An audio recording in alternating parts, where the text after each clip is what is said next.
we had, with Foster, we saw that, boy, there's a lot of lively discussion going, and I know you're going to be equally engaged here, so the stage is yours. Let's get to it. Thank you, Joel. Well, I thought I'd start with some good news. It's always great to hear that, right? We were talking about getting young people involved. Well, that's true, too. We're talking about young people getting involved, and I have really good news about that because, I've been working in the liberty movement for a long time, and for ages, we just did not have any young people. Then all of a sudden, about 8 years ago, all that changed. And now what's happening is all over the world, the young people are getting activated. They get it. And what's so exciting from my perspective is that in the beginning, when I joined the libertarian movement, it was a movement of rationality more than a movement of heart. And I always felt that until we got that heart in there, until we got the idea of consciousness in there, until the spiritual and the libertarian movements came together, I felt we weren't going to make any headway. And I'm excited to tell you that in these young people, those things are coming together. A lot of the young people are very oriented towards spiritual work, consciousness elevation. It is a wonderful thing to see. So I'm pretty optimistic because I was kind of getting to the point where, I'm getting on in years and there'll be a time when I have to pass the baton and there won't be anyone to pass it to. But now I don't worry about that anymore because there's a lot of young people to pass it to and they're doing fantastic work. You saw Foster showed a slide of a Brazilian group of young people who were demonstrating with a sign that said, less Marx and more Mises. And so that's actually happening around the world in different ways, and that's very exciting to me. So I just want to open on this note of excitement and hope because I see it when I travel, and if we want to get more young people to this conference next year, I'm connected to those groups and I'd be happy to help bring them in. So you just need to kind of let me know. So on that note, I'm going to get to my deep intensive presentation today. Now the way I thought about this was early on I gave you basically the philosophy of the non-aggression principle, the NAP, and in all its glory, so to speak. The first part, of course, deciding that we would not initiate first strike force, fraud, or theft against others, and if we did, we'd make them whole again. But the application of that principle is not always so easy to see. And so I tried to pick the two most difficult topics to bring to you today, the topics I thought you might have most questions about in that respect. So I'm going to divide my presentation into two parts. First, I'm going to talk to you about environmental issues. I'll take your questions for a while, and then I'll move on to the national defense issue, which you heard a little bit about in the debate, or the panel discussion, I should say. It became a little bit of a debate last night. So first of all, let's talk about environmental issues. So how can the NAP save the environment? Well, if you think about it, there's really three principles that I use and feel really pretty much cover the waterfront in terms of environmental issues. One is to end sovereign immunity. Now, sovereign immunity means that the government or the king can do things that we can't do, and it's okay. For example, one of the things that happened in the US was that when they did the nuclear testing in the Utah and western states around World War II, what happened is a lot of those people who were living nearby got cancer. And they actually sued the federal government on the grounds that they had been negligent in the way they handled the nuclear testing. And they won. But the courts told them they would get no restitution, no settlement, because the government has sovereign immunity, which means it doesn't have to right its wrongs.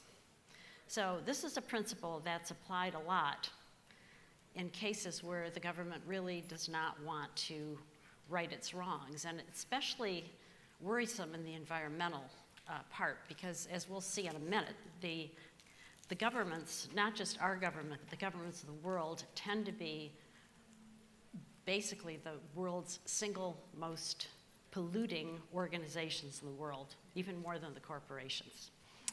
Now, full restitution is another principle that's very helpful. I mentioned it yesterday, shortly in the panel. And full restitution, of course, means that if I dump garbage on your lawn, I've got to clean it up. And if I have to do that, that's cleaning that garbage up is a lot harder than dumping it. And so if I have to do that every time I dump garbage on your lawn, am I going to dump garbage? No. So that's a real deterrent to pollution. And then privatizing land and beasts. This one you might not be so familiar with. I talked a little bit about the importance of privatizing land in the third world in terms of wealth, but it also is very important in terms of protecting the rainforests, for example, and we'll talk a little bit more about that in a minute. Now I'm going to go back to this first item on the list, ending sovereign immunity, and I referred to the studies that show actually governments are the biggest polluters. This is a book here that you're seeing up there that is a good, it really is a pretty good primer about this. It explains how this happens. Mostly it's the military, because the military uses a lot of toxic things. And here what you're seeing here is a black lake in Colorado. That is where a lot of these toxic chemicals are dumped. And unfortunately, there's a lot of leaching that goes on when some of these toxins are buried in barrels or put into the ocean. And this has been so serious that in the US, Minnesota, Cincinnati, Denver, and some other major cities have had serious pollution in their groundwater because of the leaching of these chemicals. Of course, we don't just do it here. When we have military bases in other countries, there's a lot of leaching of chemicals too, because many of the munitions, the jet fuel, the rinse that we use on the planes are very toxic, and so we've actually polluted the groundwater in many of our allies, which does not make us popular there. And as I mentioned, we've actually sunk barrels of toxic chemicals near Puerto Rico. And one of the things we're doing in the wars that we're currently conducting is we take depleted uranium, which is still radioactive. It's basically waste material from nuclear plants, and we put it into our weapons. So when our weapons hit places in the Middle East and the bombs are dropped there, basically a bunch of radioactivity is dropped there too. And this, of course, makes the soil a very bad place to grow crops, because then the plants absorb the radioactivity. It's washed off in the lake water, in the rainwater. The rainwater comes and it flushes down into the rivers or the oceans. It's really a very bad thing that isn't talked about very much. And so these are all things in which the government has, specifically our military, I should say, has really taken some heat. The good news is because it's taken so much heat, it's started to try to clean up its act a little. But because the things that we use in the military are so toxic, it's a very difficult thing to do. So they've tried to back off on having all this leach into our groundwater, but there's still a lot of it out there. Now, of course, it's not just our government. This is a cover from National Geographic that came out shortly after the Berlin Wall came down. And one of the most horrifying things that we found was there was so much pollution on the other side of the wall. It was almost unbelievable. Here are a couple children that look like they might have been playing in the healthful mud that Jennifer told us about. But that's not what happened. You see those smokestacks in the back? Those are polluting the entire community, and the children are routinely covered like this in soot. Yes, this is very bad. This is what the state was of Eastern Europe when the wall came down. Because obviously the communist government had the ultimate in sovereign immunity. They didn't even pretend that citizens could sue them. At least in the United States, you could sue and win. You might not get any restitution, but at least you have the satisfaction of having the court say, yes, this is a bad thing. Obviously, in the communist countries, that wasn't an option. So the restitution is truly the pollution solution. Once we end sovereign immunity, what that means is that basically anyone, a private person, a corporation, or the government would have to make their environmental wrongs right again. They'd have to clean up their garbage, which is extremely expensive, sometimes impossible. And only the victim, not the government, could forgive the polluter. Now this is important because obviously the victims in Utah who had cancer because of the nuclear testing were told that they couldn't get any restitution because the government had sovereign immunity. Obviously, in a society that practiced the NAP, this would not be the case, and the government would be less likely, if it existed, to claim sovereign immunity in a culture that expected wrongs to be righted. Today, many people aren't even aware of sovereign immunity, so of course they don't understand that that's not happening. Now, also, if you have a corporation, what happens today is the government relieves the corporation of a lot of their liability. The corporation can pollute, and even if the courts say it has to clean up its act and clean up the pollution that it did, that cleanup bill is only limited to what the assets are in the corporation. So if there's a decision maker in the company that knowingly pollutes, it's very difficult to hold that person liable. Now, in a culture where you had restitution as the pollution solution, that person could be held liable. And it's very likely that most people who are managing in companies and corporations wouldn't want to take a job where they might spend the rest of their life having to right an environmental wrong. So what would happen is the companies would get insurance for their managers. Now, the insurers don't want to have to pay. So what they would do is make sure that the corporations that they were insuring had good environmental practices. And if they didn't, they would basically hike up the rates so high that it would make sense for the corporations to start being environmentally responsible. So instead of having regulators that said, okay, corporations, you have to do this, this, and this, or you get a fine, you'd have insurers that basically would say, we won't insure you, and we won't insure your managers, unless you really have good environmental practices. And that would effectively put companies out of business that didn't have those. Because would you want to work for a company that wouldn't insure your decisions? Probably not. It would be too risky. So in a way, this is a better system than regulation, because sometimes regulators kind of get caught up in the minutia of the regulations. In other words, if there's a smokestack that's polluting, like the one we saw earlier, they might say, okay, you have to have this type of scrubber. Now, a better scrubber may come along 2 years later, but government moves slowly and regulators move slowly, so it might take them 10 years to decide, oh yes, we should probably try this new scrubber. Whereas the insurers are going to be more assertive about putting new technology in place because it protects them from having to pay for environmental wrongs. So I think that system would work quite a bit better than regulation. Of course, the real way it works is that it keeps the corporations from polluting and ends the sovereign immunity and limited liability that the biggest polluters on the planet today have. Now, we talked now about sovereign immunity, we've talked about restitution. I want to talk about the third prong of protecting the environment, which is trying to privatize land and beast.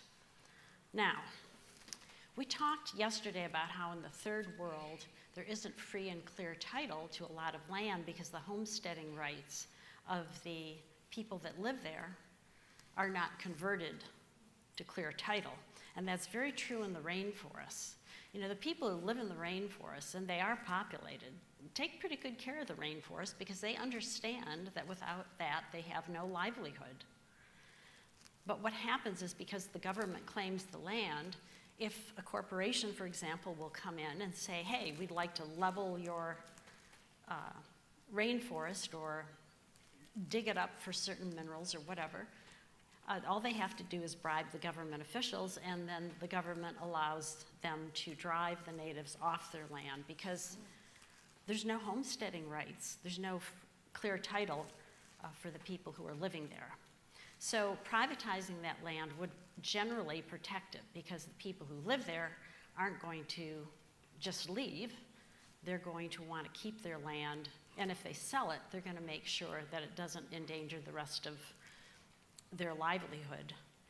Or I should say, they're less likely to let somebody endanger their livelihood than the current governments. In fact, some of the governments today actually pay their citizens to destroy the rainforest. They give subsidies to cultivators who level the rainforest and change it to agricultural land, in part because that allows them to tax higher. So that's another thing that's been happening in the rainforest, and privatization or recognizing the homesteading rights of the people who live there would change all that. Now, a lot of people talk about maybe keeping government ownership of rainforests and other sensitive areas and turning them into a park or something, but of course to do that, they often drive off the native people, and they displace the very people who have been the caretakers. And once the government has dominion over some of this property, even here in the US, for example, Yellowstone, they often mismanage it. You know, most of the government regulators are not actually trained environmentalists, shall we say, and they have different motivations. So for example, one thing they found at Yellowstone is the visitors like to see the elk and the deer and the horned sheep and things of this nature. And the predators, they felt, like the wolves, were keeping the populations down. So they decided to take the wolves out of Yellowstone and many of the other predators. Then what happened is, of course, the deer and the hoofed animals kept reproducing. They had no natural predator anymore, and they destroyed the beaver habitat and overran it. And then, of course, what happened is the bears, who depended on some of the things that the beavers provided, like clear water for the salmon and other shrubbery, what happened is the bears no longer had their environment, so they started coming and bothering the visitors. And so they started removing the bears. Then they came full circle and started putting the wolves back into Yellowstone. So this is kind of crazy, right? This would be much better if we had an organization, an environmental organization that was dedicated to really understood how to manage a property like this so that there could be visitors, but there could also be a good environment. And in fact, that's happened. There's quite a few organizations that do this. The Nature Conservancy and some others have done a pretty good job in the past of managing the property. In fact, Nature Conservancy actually, at least in Texas, has a couple places where they not only take care of the environment, they've actually put oil wells on it in a very safe and sustainable way so that they can profit from the park and also use that to acquire more land or take care of the land they have. So they have a great motivation to work out a way to make everything work together instead of going only one direction and manipulating the environment in such a way that basically the idea of it, as in Yellowstone, would be lost. How does this work with other things? Well, actually, we used to have a system here in the US, especially out west, where the polluters, if you were downstream and somebody polluted your river, you could sue and get restitution. It still happens in Britain, so Britain has some pretty clean streams. But I don't remember the exact year, but at some point, I think I'm going to say about 45 years ago, and that might be off a little bit, the government claimed dominion over the rivers. Now what happens if a corporation pollutes? It's up to the government to stop them or not, and usually the government has incentive not to, because first of all, if you're a regulator, think about it. You know, you might have to get reelected, or you're somebody who has to get reelected, a judge or whatever. Contributions to your campaign chest can encourage you to look the other way. So it's very easy to have the person who's supposed to be protecting the environment not do it. And in fact, when I was living in northern Kentucky, several women came to my house and asked me to help them talk to the corporations that were polluting the Ohio River. And I said, well, have you gone to the EPA? And they said, oh yeah, they don't want to do anything about it. So when we lose the private ownership of the streams, or the private the fishing rights, for example, sometimes the rights are separated, not just the stream is shall I say, homesteaded, but the fishing rights can be enough to protect that property, because the private owner isn't going to put up with that pollution. They're going to sue the upstream polluter. Whereas now, the way the system is, it's very politicized and not protected. Now, ocean fisheries, this was referred to by another speaker, I think it was Foster, yesterday, when he talked about the idea that the people who have the most invested in protecting parts of the ocean should be the ones that control it. And in fact, that used to happen in the Gulf of Mexico. What used to happen is that the shrimp fisheries that were on our southern coast got together and said, okay, we don't want to, take so many shrimp that they can't replenish. We are going to form an organization, a voluntary organization, and divide up the fishing rights according to what we're right now getting, the percentage of fish that we're getting, the percentage of shrimp that we're getting. And then what we'll do is we'll be able to trade these rights. They'll be property.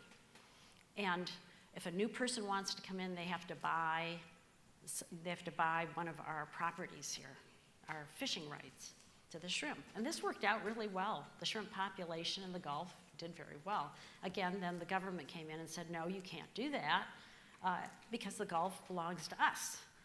And so immediately, of course, we had the problem of the commons. Everybody wanted to get as much shrimp as they could because there was no longer any control. It was just very arbitrary. Now, a lot of people are putting in artificial reefs in the ocean. Basically, they sink a ship that's no longer useful, or they actually construct an artificial reef that they think the fish will like and drop it in the ocean, and of course the fish come to it, and then they have a fishing ground. But here in the US, you can't own that reef that you sank. So people don't do it. Now in Japan, it's a little different. They can own the reef, and so that's what they do. They sink the reef, and they own the right to the fishing on that reef. And that helps out because then they're going to protect the reef and make sure it's not overfished. There's also a system of quotas that's similar to what the shrimp fisheries did. And these quotas are actually, Australia and New Zealand have really set the standard there, where basically they've done what the people here did with the shrimp fisheries. They got together and said, okay, we'll form an organization. In some cases, these organizations were actually government run as opposed to privately run. And we'll divide up the quota as, get a % of the fish for each person who's actually fishing now. And then these will be tradable. These will be property. We can sell them, we can buy them. And if somebody overfishes, what they have to do is they have to buy somebody else's quota so that they're in compliance. And this is brought back some fisheries that were almost dead. So it's a wonderful system. It could be improved if it was a little more privatized than run by government, because sometimes that allows, obviously if you have a government system, it allows some politics to come into play. It allows some form of, bribery or paying people off. So it's much better, I think, when it's totally private. But I wanted to share these solutions with you because we aren't usually aware of these kind of things. And of course, if somebody like an oil company came and they dumped oil on your fishery, the owners of that fishery would be very upset because their livelihood was threatened, and they would sue and be able to get restitution if we had a system like this. So that's kind of how the NAP would work in the ocean fisheries. But, you know, there's more to it than that. I mean, there's endangered species. And one of the things that's been really sad is that many of the species have become endangered because government has subsidized the killing of what they considered varmints. So when the farmers decided that the prairie dog was, and the ranchers decided the prairie dogs were really messing up their crops, messing up their grazing fields, the government instituted bounties on the prairie dog and on hawks and sea lions. Now the hawks and sea lions actually got a reprieve because there were a couple private owners that were really upset about this. So what they did is they bought the breeding grounds of these species and protected them as a private park and made sure that there was nobody who could hunt there. They protected that area from hunters. And so the hawks and sea lions came back. This idea of privatizing beasts, in this case, hawks and sea lions to some extent, was actually was invaluable in saving African elephants. A lot of people think that bans on hunting elephants actually protect them, but we're going to talk about two countries, one that did it tried to protect their elephants with a ban, and one that tried to protect their elephants by domesticating them. And I say domesticating them in I mean, obviously, not in the same way we would domesticate a dog or cat, but basically what they did is this. While Kenya banned hunting and sale of elephants in any elephant part, Zimbabwe, during the same time period, decided that they would allow the native people to have property rights in the elephants. That as a community, they could, they could hunt them, they could sell elephant parts. And what happened was that in Zimbabwe, all of a sudden, things turned around. Why? Because when things, when the ban happened in Kenya, all the elephants were, to the native population, were nuisances. In other words, the elephants came, they trampled their crops, they sometimes trampled people. So the native people did not want those elephants around, and they did everything they could to make sure they wouldn't, which meant destroying their habitat and probably a lot of illegal hunting, illegal killing of the elephant because the elephant was a nuisance. In Zimbabwe, where the elephant was their property, things were different. Now all of a sudden, the elephants became valuable. They protected the elephant population. They tried to work it so the elephants weren't trampling their crops, obviously, by having, they encouraged a habitat away from the farms. And they also, when the elephant population got too big, and it did because now they were protecting the elephants, they gave hunting permits to in some of the cases, to people who wanted to hunt them, and they culled the herds that way. Now, you can see the data right there over what is it, a 30-year period, 33-year period. The Kenya population of elephants went from 65,000 to 19. It dropped considerably. Where in Zimbabwe, the elephant population grew. I realize this is a little counterintuitive, but if you think about it, think about the American buffalo. It almost went to extinction. And then what happened? They started raising it for meat. Now we have lots of buffalo. So by domesticating the animal, or by giving it, allowing people to own it rather than just having it as part of the commons, we can actually protect the species because they become valuable. Now you might wonder, what happens with species that you can't domesticate easily? Well, I like this story a lot because I'm a cat person, so I like the snow leopard story. The snow leopard lives in areas like Mongolia, And of course, what it does is it hunts. So when the natives have a cow or two, they have to worry that the leopard is going to come and eat their cow. And for them, that's a major disaster because they're so poor. So the Snow Leopard Trust in Seattle, not far from here, decided that they would solve this problem because they love snow leopards. And you see, they're beautiful animals. What's not to love? So they went in and they talked to the natives, and they realized that what needed to be done is that the people needed to have protection from the snow leopards so that their animals were protected. And also, they needed to bring back the ibex, which is kind of a horned, hoofed animal. That's the natural prey for the snow leopard. So what they did is they said to the population, okay, well, what we're going to do is we're going to help you build fences to protect your animals. If one of the snow leopards gets your cow, we will help you out. We will basically pay the price of that. We'll give you some extra blankets and food and things that you just need for your community. And then you agree not to hunt the snow leopard. And you also agree to help us reestablish the habitat for the ibex. And that was a great deal for these people. They're so poor. I mean, these gifts are small. We would think of them as small in our society, but it was a lot for them. So it really worked out well. The ibex got to be so proficient at reproducing is that the community started actually selling hunting permits for the ibex, and they could get $5,000 for such a permit. That's a lot of money for a community like that, right? So they got money for protecting the snow leopard. They got money for hunting permits for the ibex. And of course, the snow leopards flourished because now they had prey that they could get to easily in the ibex habitat. So it's really a win-win situation. And this all came about not through banning hunting snow leopards, which probably wouldn't have worked because the native people would have probably killed off the snow leopards because all they were was a detriment to them. This way, people who love the snow leopards could protect them. So it was really a win-win situation. And this is the kind of solution I think that really helps. And this is not an isolated incident.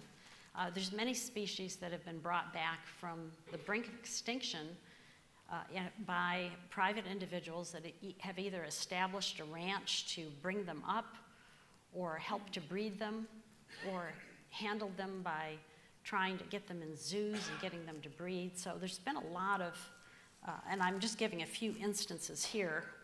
My favorite, of course, being a cat person, are the white tigers of Siegfried and Roy.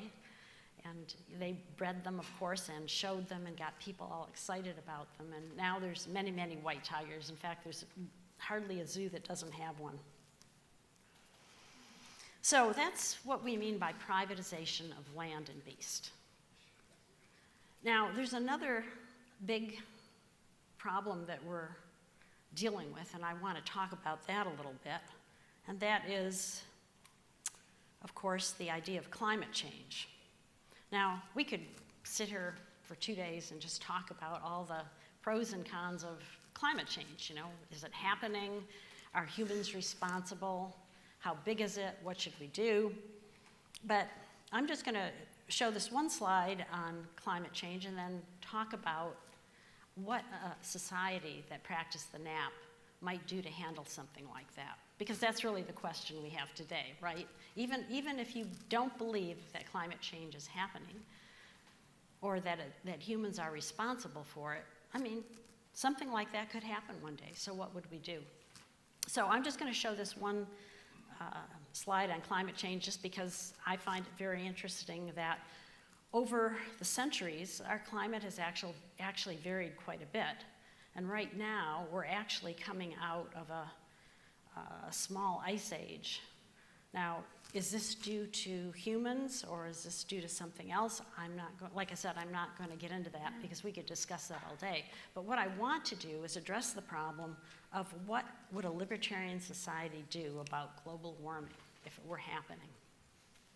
How do these principles of the NAP fit into this whole thing? So, of course, one way would be restitution. Let's say, for example, that there was a certain chemical that was found, in this case I use CFCs for an example, that was found to be really changing the climate in a detrimental way. If that were the case, then what would happen is the courts would say, okay, you're causing this damage, you have to make it right. So the manufacturers of CFCs would have to pay those damages. And of course, that would mean they'd have to raise the price of their CFCs to cover that cost. The good news about that is people who really needed them, like there was no other substitute, could still get them. It would be a higher price, but they could still get them. The people who didn't really need them and could use other things and substitute them would do that naturally because they wouldn't want to pay the higher price of the CFCs. Now, another possibility is sometimes it's more cost effective to deal with the damage. Not usually, but sometimes. And there have been people who feel that if global warming is occurring and sea levels go up, for example, it would be more cost effective to put up dams or dikes than try to prevent the climate change. Why? Because if we try to prevent climate change by backing off on the use of fossil fuels, well, maybe we can't, in the developed world, maybe we can't drive our car as many miles. Maybe we'll have to carpool. But in the developing world, in the third world, it could be a matter of life and death not to have the fuel for their tractor, because that's a big difference in how much food they can produce for themselves. So there has to be an understanding that there are, different situations, and that's why it's a good way to think about what we're going to do if the damage is actually cheaper to take care of the damage once it's happened, as opposed to trying to prevent that. That's not usually the case in environmental systems, but I have seen figures that suggest that it's actually, in this case, might be more cost effective to take care of the damage once it's happened. And of course, the other thing is there are other ways to take care of the problem. We heard Foster talking about all the technologies that are coming about to handle pollution, for example, and it may be there could be some that could handle things like global warming. There's a very natural check and balance, actually, in the system. For example, a lot of people consider carbon dioxide a pollutant. We breathe in oxygen, carbon dioxide comes out, plants take up the carbon dioxide and breathe oxygen out. So there's a balance going on. So if we start putting more carbon dioxide in the system, plants are all happy because that's fertilizer for them. And if we have more plants, then we have a balance going on. So there are ways to approach the problem without having to deal with things like I said, cutting back on use of fossil fuels in a way that's going to hurt people in the developing world. And of course, some people actually think that if we had a warmer world, it would actually be a better world because we'd have more crop growth, maybe have less starvation. So there are a lot of different ways to think about this, and I'm just throwing this out to illustrate that it's not always one way. One of the things that happens when we hear things that the government wants to do, remember, the governments are controlled by special interests. They want to drive us in a certain direction. They tend to limit the information flow to specific things that help their way. So it's very important, I think, to have a good discussion about what the real options are. And global warming is a great subject to do that with.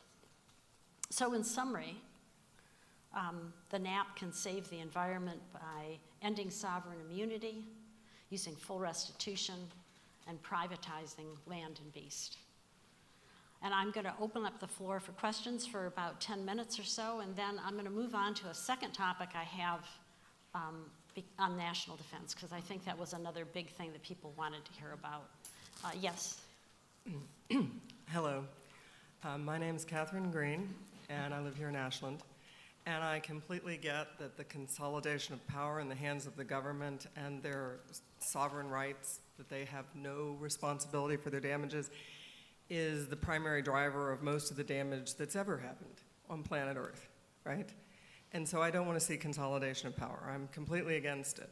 And I do believe you take their sovereignty away from them and you make them responsible for what they've actually done. And they need to take all our assets that they've been acquiring and use them to clean up the mess they've made. I mean, 100%. But the question I have for you is, do you believe that any beings on this planet besides humans have rights? Well, you obviously, there's more behind your question. I think maybe you believe animals have rights. Do you want to state that for me so I can address it? What I'm saying to you is that you're talking about privatization of man and beast. Land and beast. Land and beast, Yes. right, sorry. Yeah, it's a Yeah, difference. I know, it all kind of runs together in my mind. I just so- want to make sure we're on the same page. Yeah, right. I think I would correlate all that stuff because, see, I think their things cannot be owned Like what, for example? by individuals. Okay. Okay, clean air to breathe is, nobody gets to own it. It's like now we're privatizing water. And Clean air, did you say? I said clean air, yeah. Yes, okay, yes, I can address that. That's a very Okay, important point, yes. But like water, all right, we're privatizing water and now we buy water. Mm-hmm. And that didn't used to be the case. It was responsible use, right? Mm-hmm. And so you kept your water clean and everybody had access to clean water and that was considered everybody's rights. And to me, there is this big difference between the consciousness of what I would call, after Thom Hartmann, younger cultures, which is the modern mechanized world, and older cultures that if you give them their land, they will protect it, right? Mm-hmm. Because they've lived in harmony with nature for so many thousands of years. They know what they're doing. And yet younger cultures, when they come in and own something, they do have a tendency to try to cut down all of it. I understand the shrimp fishermen and the farmers who have learned to live in harmony with nature, but they still see it as a commodity. Okay, And let what me I'm address saying that. to you from my perspective is that animals have consciousness, and sometimes very, very high consciousness, and they have a right to a space that is not owned by some freaking human who may be at a much lower level of consciousness. Well, now that's a good question. I mean, that's definitely, and I'll start by just saying that I tend to only address, or I should say the libertarian philosophy of the NAP really only applies to interactions between humans. So but I will try to explain what I think happens. You know, when we think of ownership of people, as slavery, we think this is horrible. One thing, though, about ownership of animals is that, in a sense, we're establishing ourselves as their protectors. And that's what's happened in these different examples I've given you. Now, nobody really, quote, owned the snow leopards. Right. They weren't owned, but there was a mechanism to protect them. On the other hand, the buffalo, the mechanism to protect them was to own them. But they were taken out as an act of war to subjugate the Indian tribes, right? I'm sorry, they were removed. The buffalo were removed as an yes. act of war to subjugate the American Indian tribes. And so that's the reason there were none. And it's people's belief that they have the right to kill an animal just because it suits their needs that I have a problem with. I do believe sometimes we have to come in and manage, and I do believe animals give their lives for people all the time, and they're glad to do it. I mean, that is the truth of the matter. We give our lives for each other, and we're glad to do it. That's part of a healthy ecosystem. But their consciousness is different if they get to live free in an intact ecosystem than if they're living in some cage or if you're I raising agree. them for meat. Well, I so agree. we've got to address that. The libertarians have to see some rights for the rest of life on planet Earth because it's all evolving too. They're getting more conscious every moment, just like we are. Yeah, and actually, I think there is a way for that to evolve. Certainly, what's happening now is people are recognizing, for example, the way our chickens and other food animals are raised it's not good. And it's harmful to us, too, because then we have all their hormones that are worked up in a bad way that we're ingesting. So there are reasons, good reasons, that we might stop doing that. As far as defining animal rights, I don't feel I'm the best person to talk about that. That's not something I have thought enough about. But I applaud those of you who do, and I feel that while the NAP doesn't specifically apply to animals. I think in a society that accepted the NAP, I think they would find it abhorrent to torture animals as we're doing today. That's my sense. But we have other questions, so yes. And we can talk more afterwards, too. I mean, I don't want to cut anybody off. You can always email me at my website, through my website, ruwart.com. So if I don't get to your questions today, please take advantage of my offer. Yes? Thank you. Yes, we're all struggling and working to square all of these things in our mind. It's quite a challenge, actually, with our worldview. Challenging. So you believe in the idea of shared risk, which is an insurance idea, concept. So would that be done contractually, and who would oversee the insurance companies who are now how do they make money? Yes, In other words, okay. do they keep, and the other thing is, do you believe in a world beyond money? Do I believe in a world? Beyond money. Beyond money. Okay. Well, the first question, the insurance agencies, there would be competing insurance agencies because there would be no regulations to stop somebody who wanted to start one. And it's the competition that becomes the regulator. In other words, you're going to want to be insured by a company who has enough integrity to pay when you're harmed. You're going to want to have an insurance company that gives you the best bang for your buck. And so that competition is what's going to bring that out. Now, do I believe in a world without money? I think that could evolve, yes. But I think right now, we're going to have money for some time. It's part of our culture. I think communities could evolve that don't use money. But money is basically, at least in our culture today, is a convenient way to allow us to lay claim, so to speak, to wealth. You know, we go to a job, we work, we get the fiat currency, which isn't the best, let's face it, but we then use that fiat currency to trade with each other. Instead of having to actually trade goods and services, we end up trading, we use the money to trade. Now, there are other types of currency like time dollars where people bank their time and then trade their time for services. You know, there's been things like that have happened too. So there's a lot of possibilities, and I think it could evolve. But right now, I think we're kind of stuck with some kind of currency. Yes? Hey, Mary, I'd just like to make a quick comment. Oregon, on our beaches, are public. You can literally walk from the border of California to the border of Oregon and Washington on the beach all the way, and it's an amazing feature of our state. No fences going down to the water line. Try doing that in California. It's beautiful. That's an observation, and I invite you to partake of our beaches here because they are just truly stunning. And that's just a comment I want to make about that. I don't know where that fits in the privatization of land and all that as well, but I think it's an incredible benefit that we have here that everyone gets to enjoy. And I would encourage you to take more questions from people here because they really want to engage you here. Yeah. So more time for questions. Yes. Hi, Mary. My name's Tom Sparks, and I'm an Oregonian.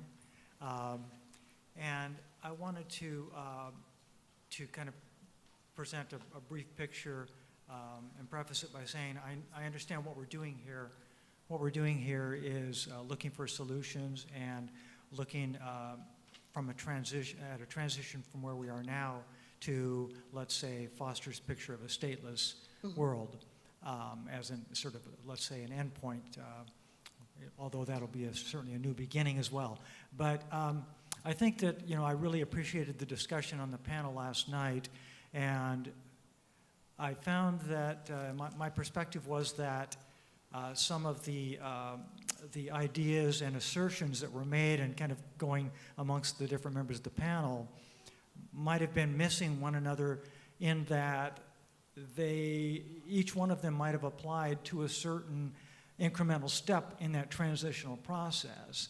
And where one thing works at one step, it's antithetical to the endpoint at another step. So I'm saying this because I tend to kind of look to that endpoint, the stateless society point, and a little bit impatient with the with the transition part. So that's kind of where my focus goes. So having said that, if we do transition to this society where we do away with the centralized control, instead of being a top-down, we're going to be a bottom-up sort of structure where me, you, each of us as an individual will be self-responsible, self-directed, and we will naturally cooperate with our neighbor and with the people on our block to buy a pickup truck that everybody can use and then extend it out, and we will naturally, organically create structures that will serve, the members of whatever that group is. That just, to me, seems to be something that will naturally Yes, I agree. occur.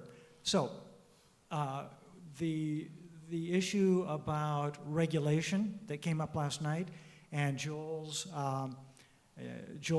comments about pollution of stormwater and downstream impact and the impracticality of monitoring and all of that, with this sort of individual based and then community based system, it seems to me that every member of that community, of that sort of microcosm, is going to be invested in doing the right thing for everybody else in that community. So where we have corporations that per Danny's picture are broken up and their ability to be responsible is heightened, then anybody that's building something and or has a parking lot that has oil dripping on it that goes into the river through the stormwater system, there's going to be a social pressure on Yes. that person to not Yes. do that polluting, and everybody's going to be accountable to everybody else in that microcosm. So I think the controls that we have that are necessary because of the centralized nature of our system will become self-regulating. Let's put it that way. Yes, I think that's very true, yes. I think the nice thing about a society of non-aggression is there's heightened sense of responsibility for everyone. And I think that's what we're looking for here. Because right now, nobody's taking responsibility. Yes? Hi, Mary. Thank you for being here. My name is Andrew Murray. I'm a local of Ashland, Oregon. I've been here for 5 years from the Bay Area, and I very much love what I do. It's it's a fun process. I'm very well supported with friends, family, all the good stuff. My question is a question of oppression and how this system can help to alleviate oppression. So me being a male of Caucasian descent, I'm very interested in learning how I can help, listen and be a part. So looking at the system of privatization and deregulation, how can this be applied to First Nations? How could this be applied to the first oppression, of sexism, racism, and classism? I think in that kind of order or potential. I'm interested in your system of what would be the appropriate mechanism to start to address those issues utilizing this technique that you are proposing. And, Okay. and which one, in your mind, would be the protocol to first address those issues, in your mind? Sure. Well, actually, I actually had to face that as a woman scientist at a time when there weren't many women in the profession. So one of the things that happened in my era is that women would go to college, and if they didn't get married by the time they got their bachelor's, they went to graduate school sometimes to get their MRS. So what happened was when I went to graduate school and I got married, I was asked, "What are you quitting?" And I said, "I'm not." And so that was one of the things that was already in the culture, that women didn't go into the sciences. And then when I actually interviewed, I realized that I was going to have to show the management of the companies that I was interviewing with that I was going to be better than any man they could hire. And so, because I was going to get discriminated against. But I felt that the best program for me was to be better than the men. So that's what I set out to do. And so when I actually interviewed, by the time I interviewed, I had papers published. And so when I interviewed, I was, compared to my competitors, was the one they wanted. And so you might say, well, you know, that's not quite fair. They shouldn't have discriminated with you based on sex. But the reality is that we discriminate all the time. You know, we can't help it. You know, we go out with members of the opposite sex or the same sex, depending on our sexual preference, for example. And you would never want to force somebody to cross the line if they didn't want to. So I think the best way to end discrimination is to get somebody to recognize your talent and recognize what you can do for them. So sometimes when you are a discriminated class, you have to put your foot forward first. You have to do it first. And actually, you know, this is the way in the US that blacks actually gained a lot of prominence before they were slapped down by segregation laws. And the reason they had to have segregation laws is people were serving them. You don't have to have a law that says discriminate against blacks if everyone's discriminating, right? Those laws were put into place because merchants were saying, well, you know, if a black person buys my product, that money's just as good as if a white person does. So sure, I'm going to sell to them. Sure, I'm going to serve them.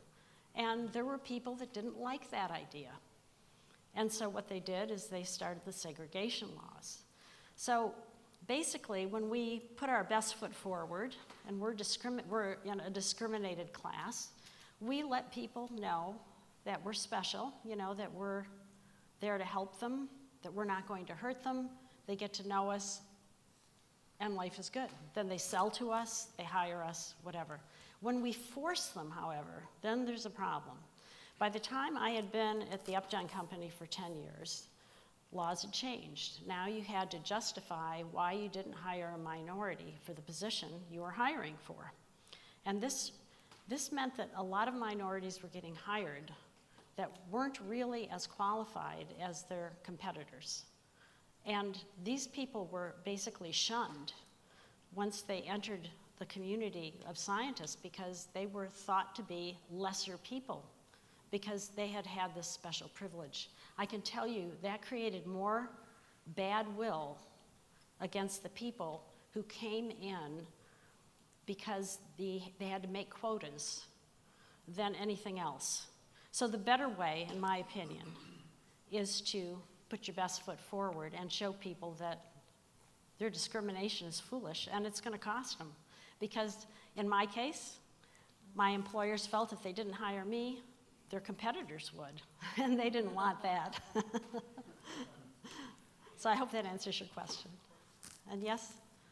Hi, Derek Barber. I've been observing this conversation since the panel yesterday with quite a bit of frustration because what I'm observing is that we're sort of all chasing symptoms, and it may be because I come at this from a very philosophical entry point, as you seem to. And so all of these stories are out there, readily available. These debates have happened thousands, if not millions of times. You can look up all the examples. So I'm more of the mind of, we have an incredible group of people here.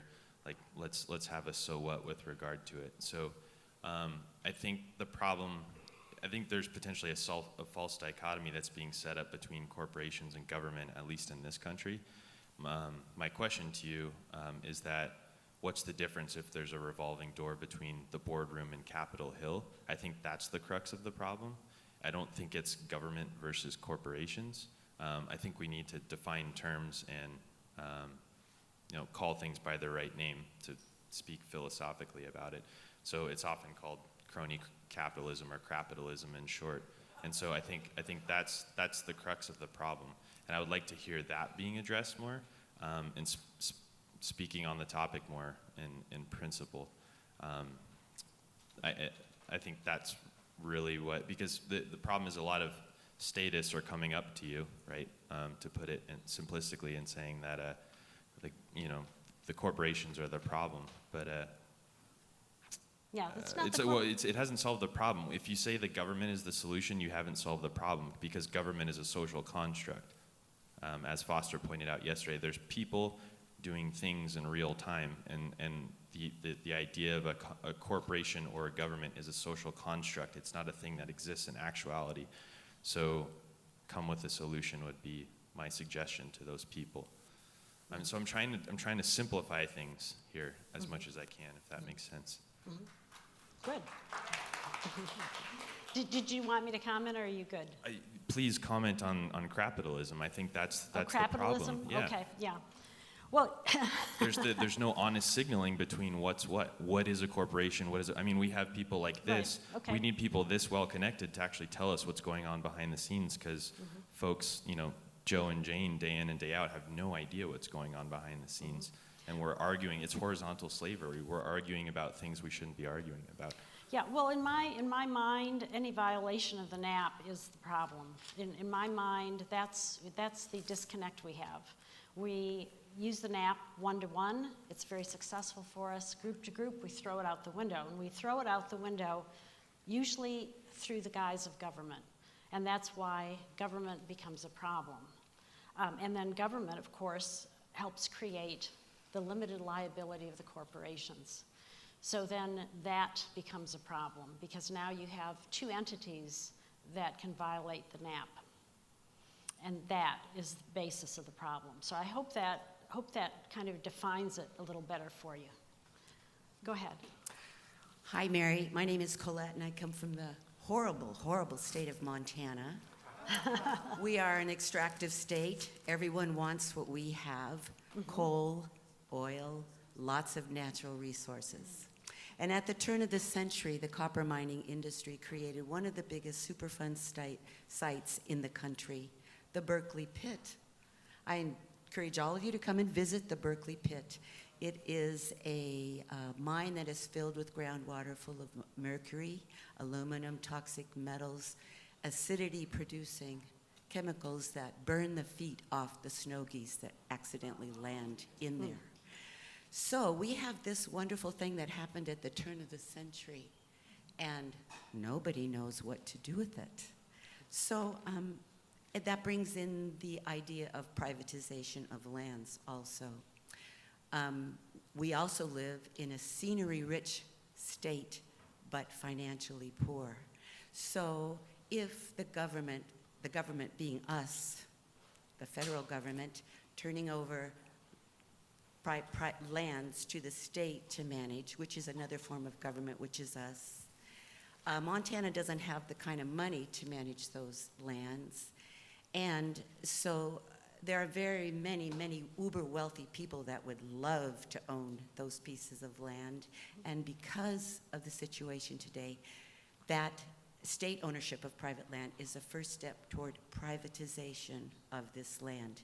And when that happens, people build fences, they close the rivers, they stop the migration of antelope and bison and all the natural animals that I applaud that woman that came up and talked about animal rights. I'd like to extend that to the rights of the environment, the trees that are being beetle killed because of climate change, which is real and partly caused by fossil fuels. I would like to address that as well. And your question is? My question is, how do you mitigate things that have happened at the turn of the century Great today? question. And if the land is privatized in Montana, it will be closed off to fishermen and hunters and people that really care about the land. Okay. Well, Unlike let me the wonderful address beaches that. in Oregon, it Sure. would be closed off. But what do you do about things like the Berkeley Pit? Yeah, Who well, pays for that? let's talk about that. The reason that restitution is so important and that we haven't had it, and it makes it very difficult, because the farther away you are in time from when the problem occurred, the harder it is to get good restitution. This is the problem we have, of course, with the Native people here, Native Americans, because their land was taken long ago.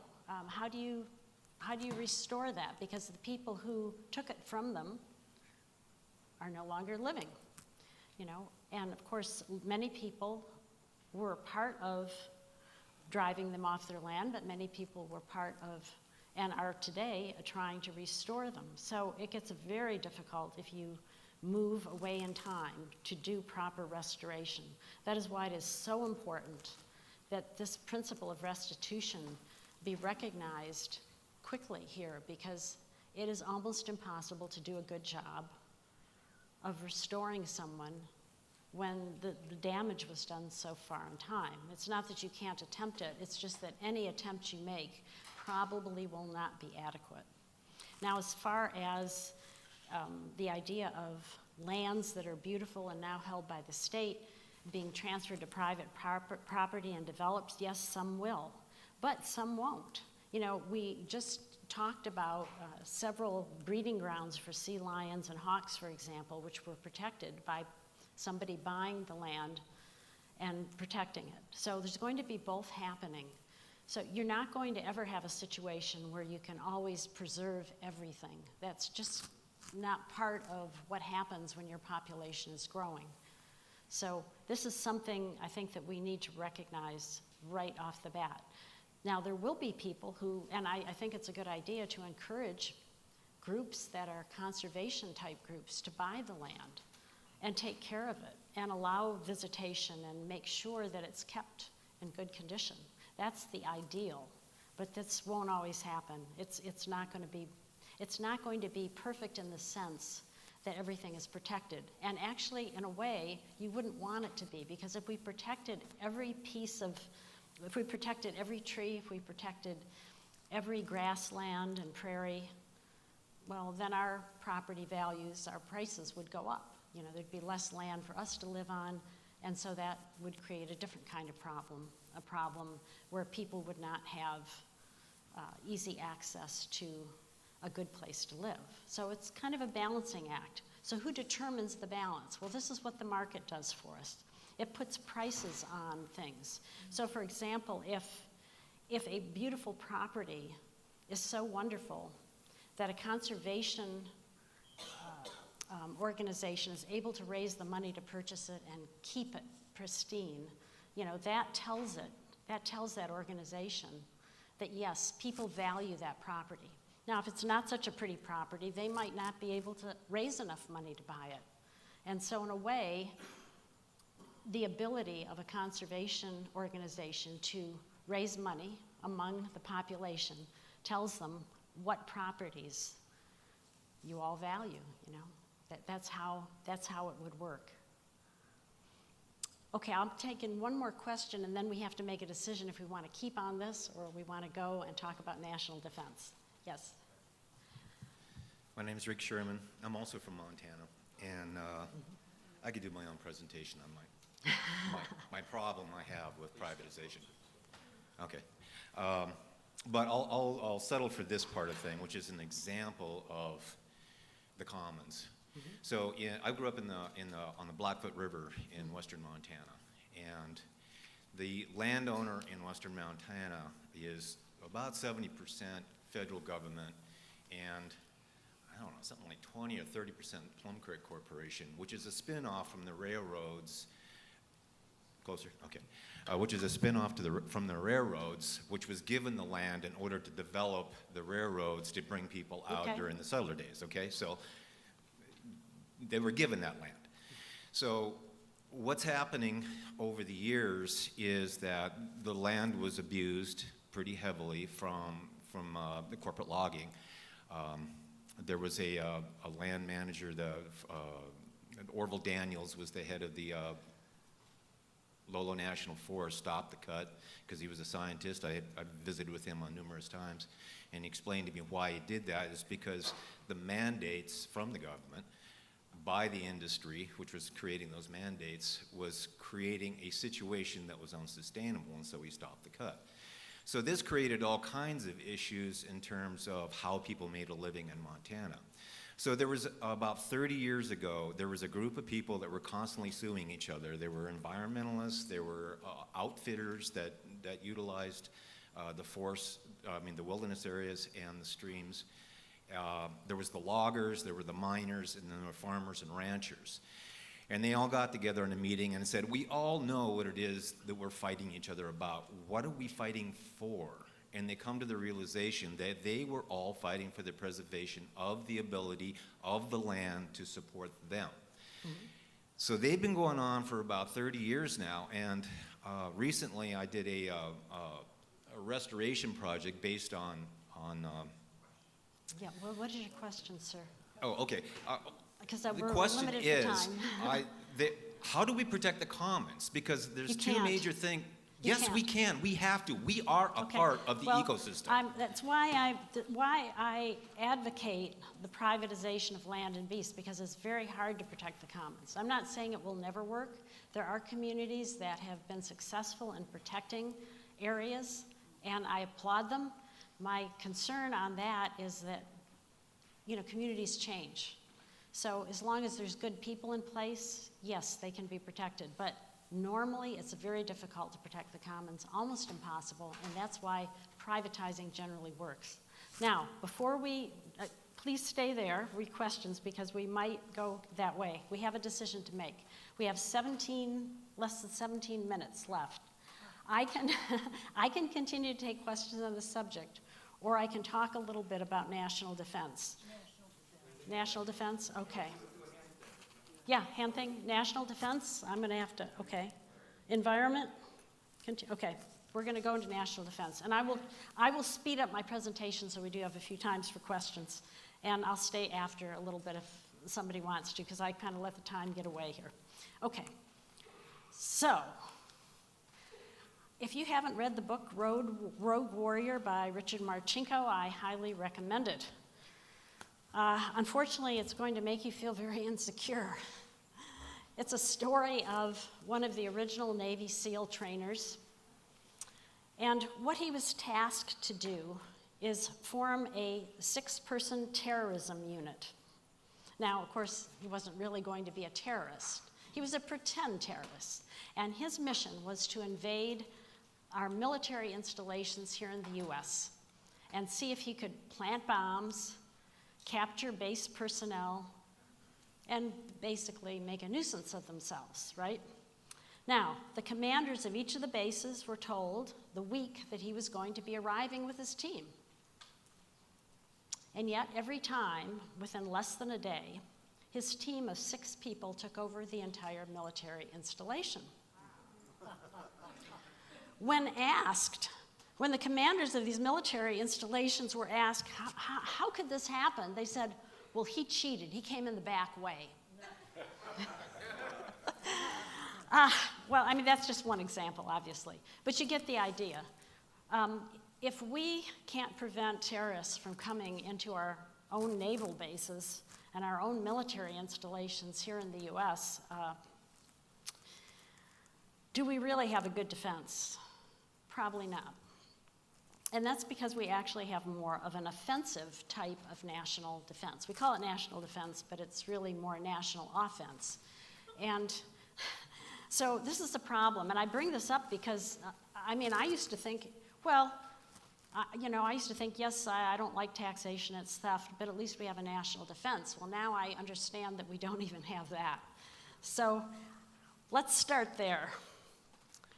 Now, let's talk about diffusing terrorism.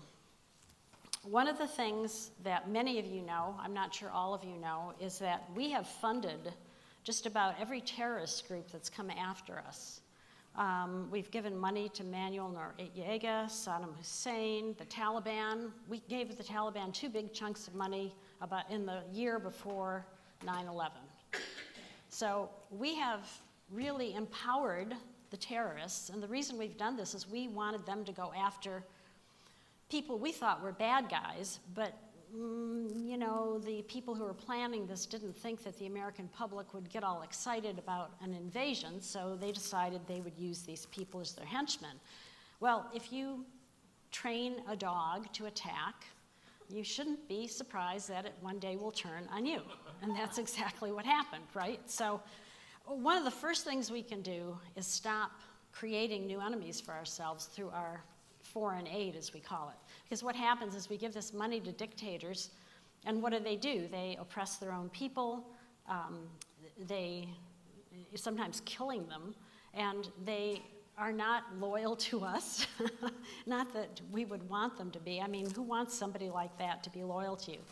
But they will attack us, when they feel the need. Also, the only 2 times we've been attacked on U.S. soil are 9/11 and the Pearl Harbor attack. And interestingly enough, both Japan and Osama bin Laden mentioned exactly the same 3 reasons why they attacked us. And that is, in Japan, we embargoed Japan, kept it from getting its oil. We embargoed Iraq, which we were told was responsible for many, many deaths of women and children just not getting medicine and the things that they really needed. An embargo is considered an act of war. So there's 2 things that we did to the people who attacked us, and then giving aid to their enemies. We helped China out at a time that Japan was at war with China, and then of course the Middle East, and in particular Osama bin Laden mentioned giving money to Israel and helping give aid to what they considered their enemy. And then also threatening territorial boundaries. We actually moved our naval forces into the territorial waters claimed by Japan.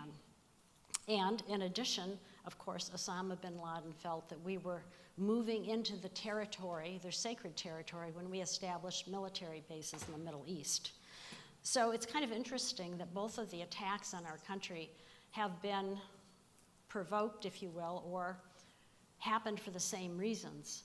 And again, one of those reasons are embargoes, which are considered an act of war.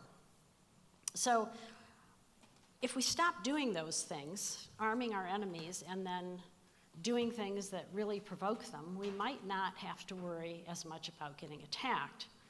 But even if somebody tried to come and attack us, we probably could prevent it with our current system, because we actually could have prevented 9/11.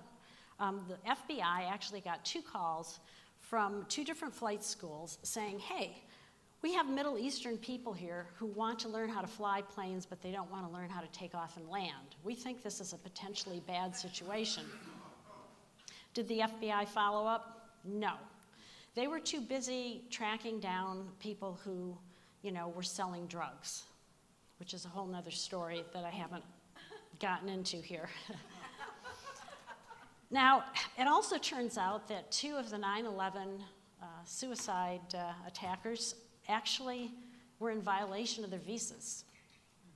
But did immigration track them down? No, they were too busy keeping Mexican farmers out of our country so that they could pick produce or something for us. So one of the things I'm trying to communicate by this is that we don't have unlimited resources.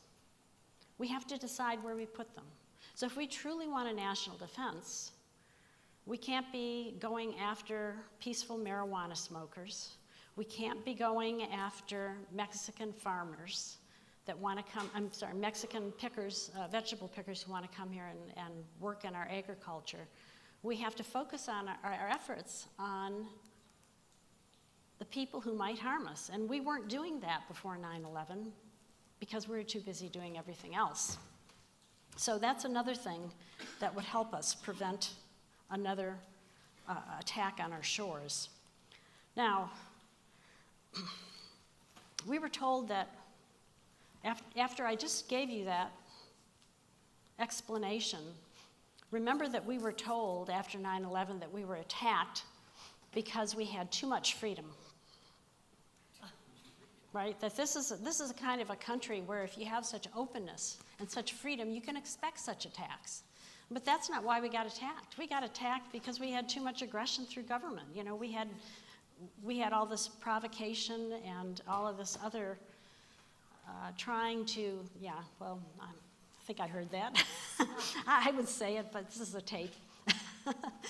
So we had all this aggression going on, and then we wonder why we were attacked, and then we're told it's because we have too much freedom. Not at all. Freedom is our protection. You see, if we weren't so busy spending our resources going after peaceful pot smokers and Mexicans who want to pick our produce for us, we probably would have stopped these attacks before they started. So some of the things we can do to diffuse terrorism further: close unnecessary military installations around the world. I've kind of lost count of how many we have. It's quite a few, and we don't need very many of them at all. And then also, of course, when we bomb countries in the Middle East, we invariably kill civilians. We call it collateral damage, but that's not what it's called by the families that remain. They call it murder. And we make them very susceptible to being recruited by terrorists who want to harm us. So that's something else we probably need to stop. And of course, our troops, because they're overseas, are not here to protect us if we actually did get attacked. So we should bring them home. And then after 9/11, citizens were all ready to volunteer. They were ready to be trained. They were ready to bear arms, do whatever they needed. They wanted to pay attention to what was going on around them. If somebody had trained them at that point, if instead of just deciding that we were going to go overseas and attack, if we had focused on our own citizens and said, okay, we might have prevented this if we'd have noticed this, this, and this, and trained us all and encouraged us to look around us at the signs that needed to be taken in and recognize maybe that there's some issues here, we might not have had that. Now also, Front Sight, which is a group that trains people who want to use firearms how to do it safely, actually offered to train every commercial pilot in the country. They offered us a $150 million gift. And the reason they wanted to train pilots is they wanted the pilots at least to be armed, so that future planes couldn't be taken over. And I think most of you remember that back in the 70s, there were a lot of hijackings. And then all of a sudden they stopped. And the reason they stopped is pilots started carrying. It's not a well-known fact, but pilots started carrying. And then they got discouraged from doing that. I don't remember exactly the year, but somewhere in the 80s or 90s, that was discouraged again. The US government did not accept this gift. Of course, we could end the war on drugs. A lot of the terrorist organizations fund themselves by selling drugs or facilitating the sale of drugs. So they're making money because we have a drug war. So that also would help us diffuse terrorism. Now, what would a defense based on the non-aggression principle look like? Well, first of all, one of the things we'd probably do is create friendship by trading. You know, Japan was our enemy in World War II. Now we trade with them so much. Can you imagine what would happen if we declared war on Japan? I mean, it's unconceivable. We would not do that. Also, you know, Switzerland was able to stay out of World War II and out of Hitler's clutches, in part because every male in Switzerland is part of the militia. They have to have an automatic weapon in their house. And Switzerland invited Hitler to come and watch their review of their troops. And Hitler wisely decided not to bother the little porcupine. So one of the things we could do, and actually this happened after 9/11, people went out and bought weaponry, is to encourage those who wanted to. Not make it mandatory, but those who wanted to, who felt that that was a way that they could contribute, to go ahead and arm themselves and help us become a country that couldn't be easily taken over by an invasion. And then, of course, the oil companies actually use our military to protect them in their shipping. And of course, because we pay that in our taxes rather than our heating bill, we don't know how much that is. It would be much better if the oil companies had to hire the private security and then pass that on in the form of higher prices, because then we would know the cost of that, and maybe we'd switch to something that wasn't as expensive, you know, like something greener. And of course, one of the things that happens is when we do a hostage rescue mission, it doesn't always work. There's been, I don't know if you're familiar with Ross Perot's attempt to get his people out. he had several executives that were captured in the Middle East, and he hired a private force to go in and bring them out, and they did so successfully. So that can be a different way of going about things. In fact, we could have hired, our Constitution allows us to do this, privateers to go after people like Hussein, Osama bin Laden. You know, it's letters of marque, for example, would be possible under our Constitution. And perhaps then we wouldn't be bombing as many people and making many more new terrorists. I want to talk a little bit about military Olympics and volunteers at all levels of defense. So obviously, in today's society, the defense might look a lot different than it is now. But if we had a true defense, what that would mean is if we got attacked, we would already be ready with 3 minutes? Okay. We would already have facilities ready, medical help, and so we would already be in a position if we got attacked to take care of things. Who would those people be? Volunteers, people like yourself who might say, yes, I want to be there to help the military effort. And the military Olympics, the way I see that is there will be people who, in spite of doing all these things to create a situation where we're unlikely to be attacked, would probably think we might still be. And those people might form organizations that actually take care of tanks, any other military equipment that we might need, planes. They would kind of be, and you might say, where does the money come from? Well, think about it. Think about how much money we put into football, for example. We have stadiums, we have different, we have a whole culture built around football. Think about a culture built on military Olympics, where different groups show off their military abilities. This would be kind of like, and because some things like that would be televised, it would kind of like having Hitler review the Swiss troops again. It would show people that were ready and prepared. And all this could be done voluntarily because there are a lot of people who believe in that thing, believe in having that kind of readiness. I'm not sure that I'd be one of them, but many people do, and so we could have that kind of readiness too. Now, the bad news is I am not going to have a lot of time to do anything but wrap up at this point, but I will stay afterwards for questions. So basically, our government takes our money so that other people won't. This is just a funny little cartoon that I thought I'd throw in.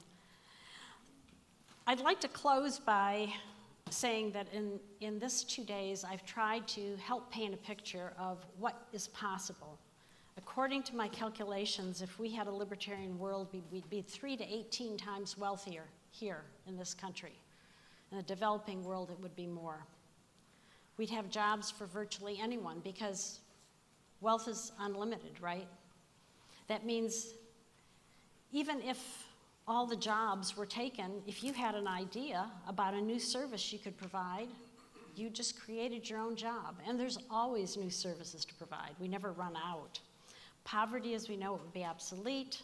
Our life expectancy would increase. We'd deter crime through restitution, protect the environment, diffuse terrorism. Would it be a perfect world? No. It is not possible. We're human beings. We're going to make mistakes. But I think it would be better. And that's what I'd like to leave you with. Thank you.